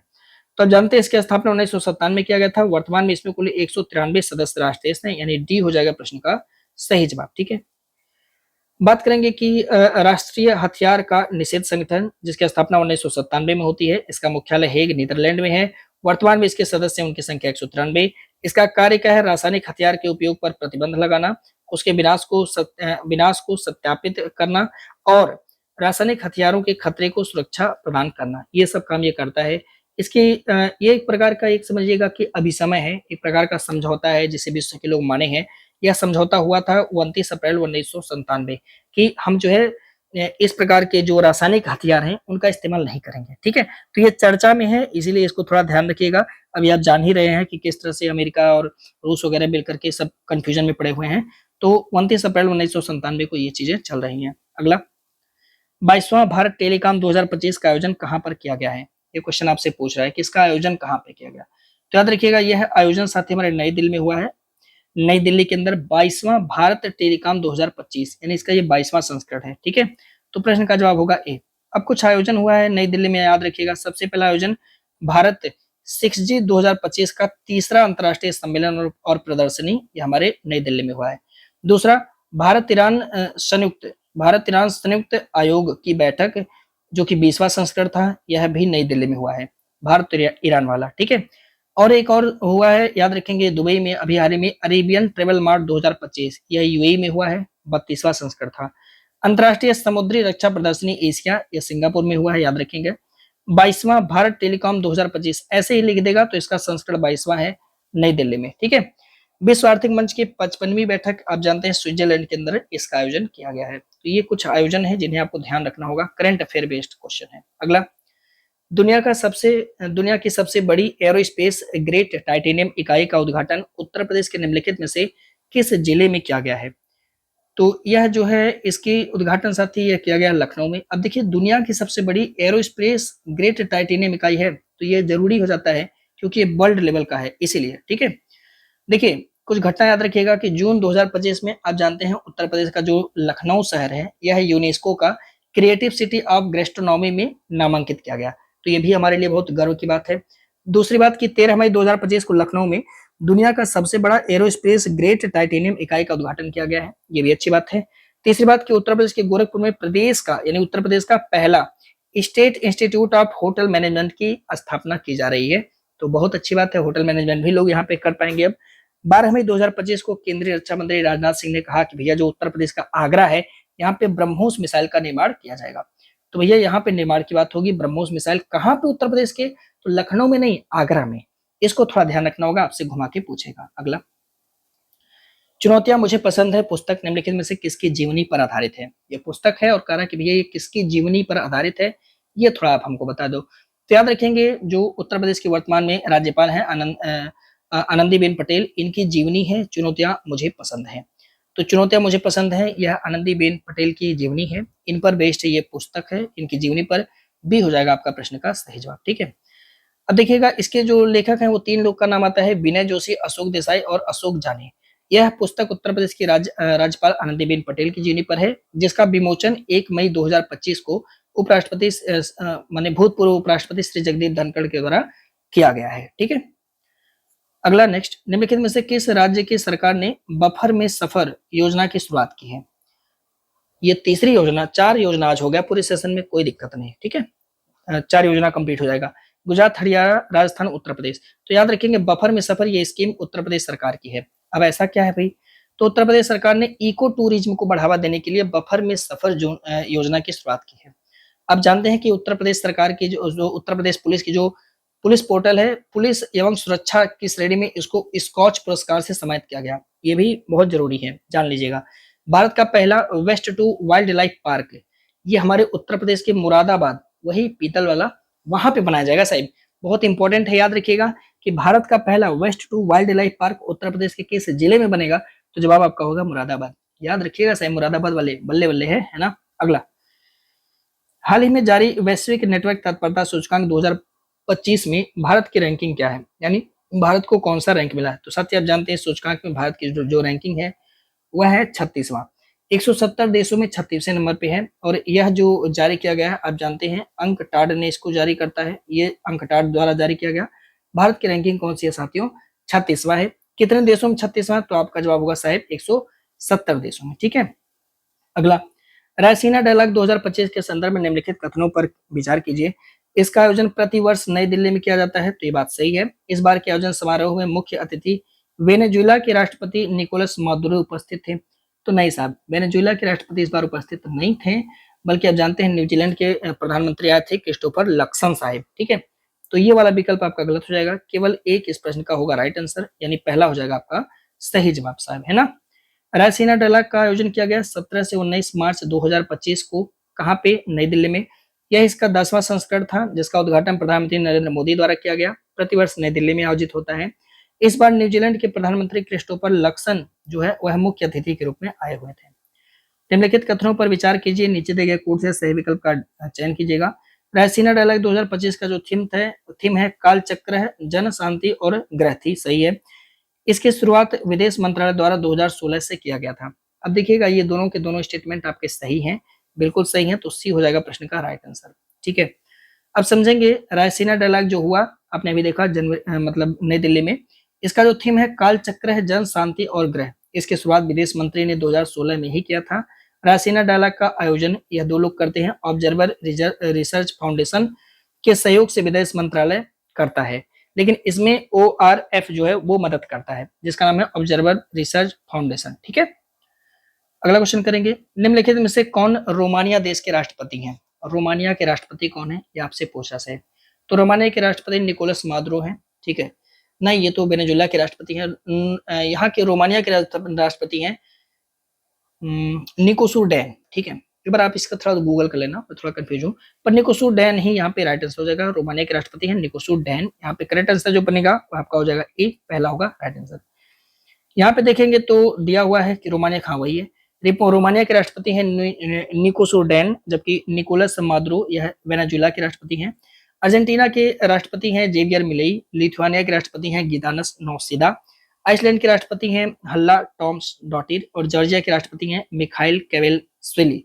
नामीबिया के राष्ट्रपति, ये बहुत इंपॉर्टेंट है, नटुम्बो नदी नदेत्वा। इनको थोड़ा सा ध्यान रखना, एक बार में नहीं याद होंगे तो 3-4 बार पढ़ेंगे तो ऑप्शन में नजर आ जाएंगे। ठीक है, 6 मई 2025 को जारी मानव विकास सूचकांक के अनुसार भारत को कौन सा स्थान प्राप्त हुआ है, यानी इस सूचकांक में भारत, अब जानते हैं इस बार के सूचकांक में जो ह्यूमन डेवलपमेंट इंडेक्स जारी किया गया, यानी HDI जो सूचकांक जारी किया गया, भारत जो है वो 130वें स्थान पर है। अब जानते हैं कि HDI सूचकांक वह UNDP जारी करता है। UNDP United Nation Development Programme यानी संयुक्त राष्ट्र विकास कार्यक्रम जारी करता है।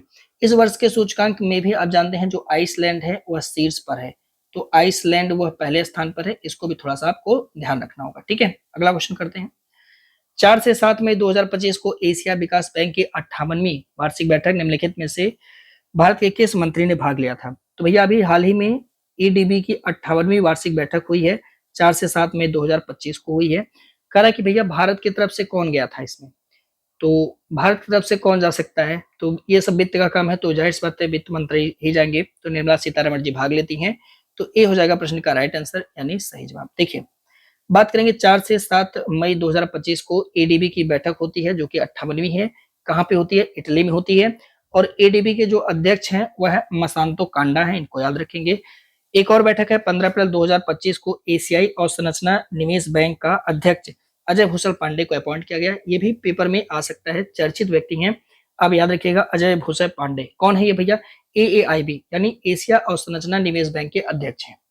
ठीक है, अगला, देश की पहली नदी डॉल्फिन गणना 2025 के अनुसार निम्नलिखित में से किस राज्य में सबसे अधिक डॉल्फिन की गणना की गई है? यानी डॉल्फिन सबसे ज्यादा किस राज्य के अंदर है?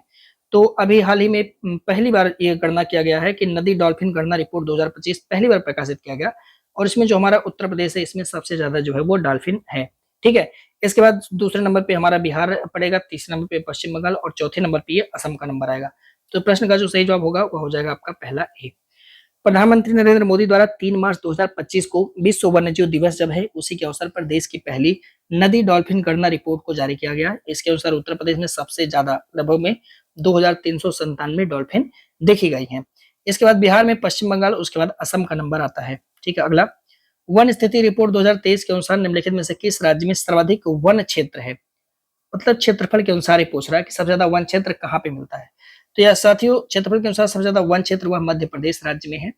याद रखेंगे इस प्रश्न का जो सही जवाब होगा वह आपका हो जाएगा बी, यानी दूसरा होगा राइट आंसर। ठीक है, 21 जनवरी 2025 को केंद्रीय पर्यावरण, वन और जलवायु परिवर्तन मंत्रालय द्वारा वन स्थिति रिपोर्ट 2023 का 18वां संस्करण जारी किया गया। आप जानते हैं 2 वर्ष पे ये एक जारी किया जाता है, यानी प्रत्येक 2 वर्ष पे ये जारी किया जाता है। यानी इसका जो पहला संस्करण, मतलब इसका जो इससे पहले संस्करण था वो 2021 में जारी किया गया था, जिन्हें हम इंडियन स्टैटिक फॉरेस्ट रिपोर्ट के नाम से जानते हैं। वही रिपोर्ट के अनुसार देश के राज्यों में सर्वाधिक वन क्षेत्र मध्य प्रदेश का है, इसके बाद अरुणाचल प्रदेश में है, इसके बाद छत्तीसगढ़ में। तो मध्य प्रदेश में 77,073 वर्ग किलोमीटर जो है वन क्षेत्र मिलता है। अगला, निम्नलिखित कथनों पर विचार कीजिए। भारत विश्व का सबसे बड़ा हल्दी उत्पादक और उपभोक्ता निर्यातक है, ये बात सही है। हल्दी को हम गोल्ड स्पाइस के नाम से जानते हैं। तो साथ याद रखिएगा दोनों स्टेटमेंट बिल्कुल आपके सही है, सी हो जाएगा। 1 और 2 दोनों के दोनों सही हैं।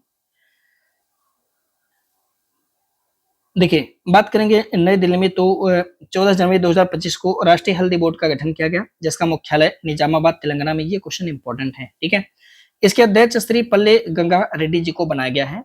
हल्दी को हम लोग गोल्डन स्पाइस के रूप में जानते हैं। भारत विश्व का सबसे बड़ा हल्दी का उत्पादक भी है, उपभोक्ता भी है और निर्यातक भी है। तो ये तीनों है। आज का आखिरी क्वेश्चन, उम्मीद करते हैं आपको 50 में सारे क्वेश्चन समझ में आ गए होंगे और आपने मैक्सिमम क्वेश्चन अटेम्प्ट किया होगा। G20 का 18वां शिखर सम्मेलन 2023 में, 23 की बात कर रहे हैं, निम्नलिखित में से किस देश में आयोजित किया गया? तो आप जानते हैं 2023 में बहुत जोर शोर से हो रही थी भारत में, वल्ले वल्ले, है ना। तो भारत के अंदर हुआ था 2023 में, सही है। अब देखेंगे इस बार तो G20 का 18वां जो शिखर सम्मेलन है 2023 में भारत में हुआ था, जबकि अभी हाल ही में 18 से 19 नवंबर 2024 को G20 का 19वां शिखर सम्मेलन ब्राजील के रियो डी जनेरियो में आयोजित किया गया। 19वें सम्मेलन की अध्यक्षता ब्राजील के राष्ट्रपति जो है लुइज इनासियो लुला डी सिल्वा ने किया है। 19वें सम्मेलन का ध्येय वाक्य है एक न्यायसंगत विश्व एवं टिकाऊ ग्रह का निर्माण करना। उम्मीद करते हैं कि आपको ये सारे सवाल समझ में आएंगे। मिलते हैं आपसे अगले टेस्ट में, तब तक ले जा दीजिए। वंदे मातरम, जय हिंद।